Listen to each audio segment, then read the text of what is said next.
Hermanos, buenas tardes. El día de hoy, la palabra de Dios nos muestra o nos da una receta para encontrar la fidelidad a Dios. Si un reino está dividido en bandos opuestos, no puede subsistir, va a decir el Evangelio.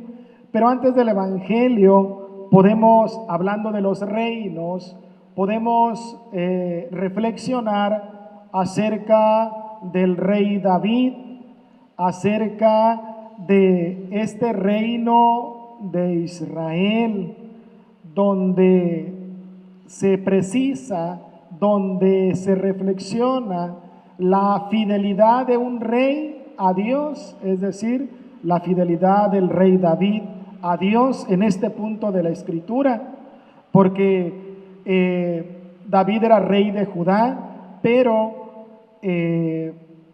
fue coronado rey de toda la nación de Israel, así como de alguna manera reinó Saúl en todo el Israel.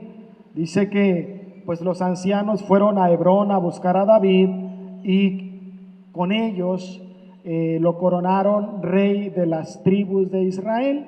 ¿Cuántas son las tribus de Israel? Las tribus de Israel son 12 tribus.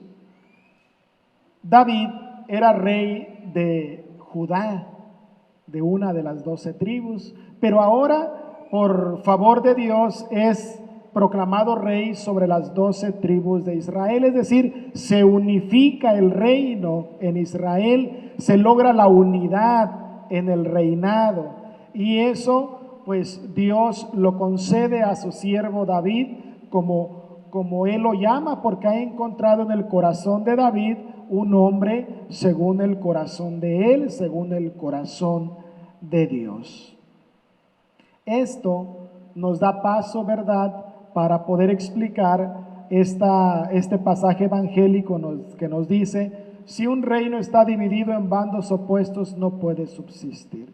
¿Por qué dijo esto Jesús? Porque lo acusaban de estar poseído por un espíritu inmundo y porque decían que las grandes obras, los milagros que él obraba, pues eran obra de Satanás.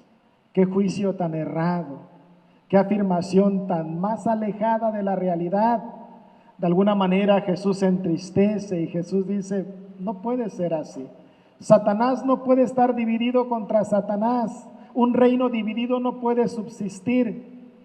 Así como también una nación dividida no puede subsistir.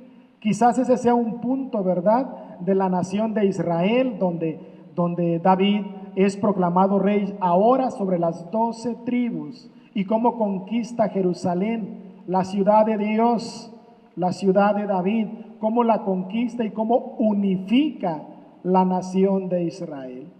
Quisiera detenerme un poco aquí porque el padre de toda división es el enemigo. Aquel que nos quiere ver divididos es Satanás. Y muchas veces, como dice aquí, un reino dividido pues está destinado al despeñadero, no puede subsistir. Pero también, hermanos, una familia dividida no puede subsistir, una comunidad dividida no puede subsistir. Por lo tanto, el evangelio del día de hoy también es un llamado a la unidad de los cristianos.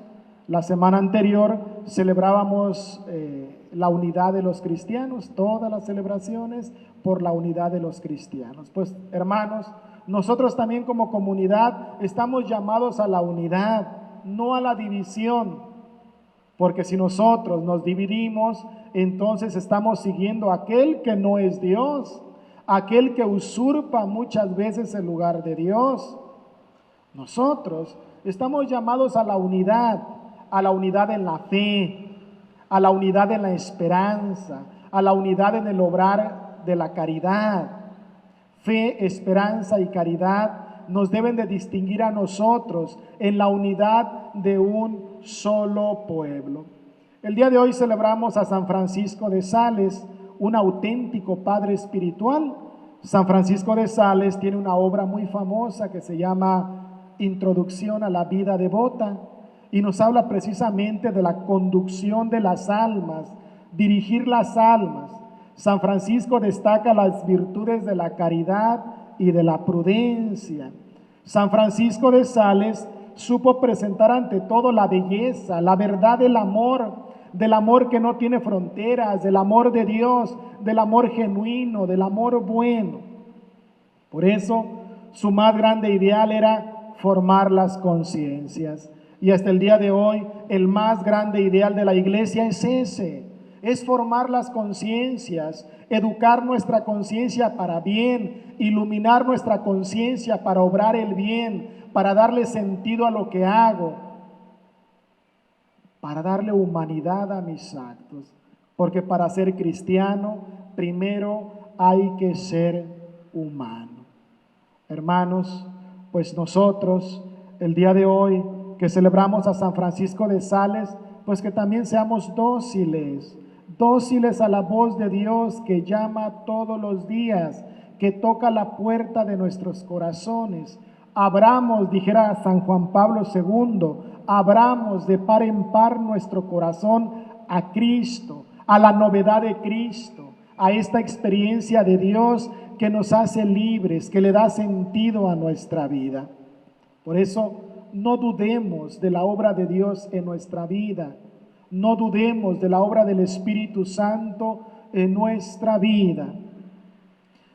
No vaya a ser que nos hagamos reos de un pecado que no se puede perdonar, que es ese precisamente, el dudar de la obra de Dios. Dice Jesús, les aseguro que a los hombres se les perdonarán todos los pecados y todas sus blasfemias, pero el que blasfeme contra el Espíritu Santo nunca tendrá perdón. ¿Qué significa blasfemar contra el Espíritu Santo? Significa no creer en la obra de Dios, no creer en la obra de Dios en mi vida. Entonces estoy pecando contra aquel que hace nuevas todas las cosas. Pues hermanos, nosotros en nuestro bautismo también fuimos ungidos reyes y por lo tanto estamos llamados a luchar por la unidad. Estamos llamados a luchar por la paz, como las bienaventuranzas que nos comparte el Señor. Dichosos los que luchan por la paz, porque ellos serán llamados hijos de Dios. Lo más grande, lo más excelso ha sido dado al Hijo de Dios. Por eso, hermanos, con un corazón confiado, con un corazón creyente, con un corazón que espera, con un corazón que obra, sigamos los caminos del Señor. Así se lo pedimos al Señor. ICM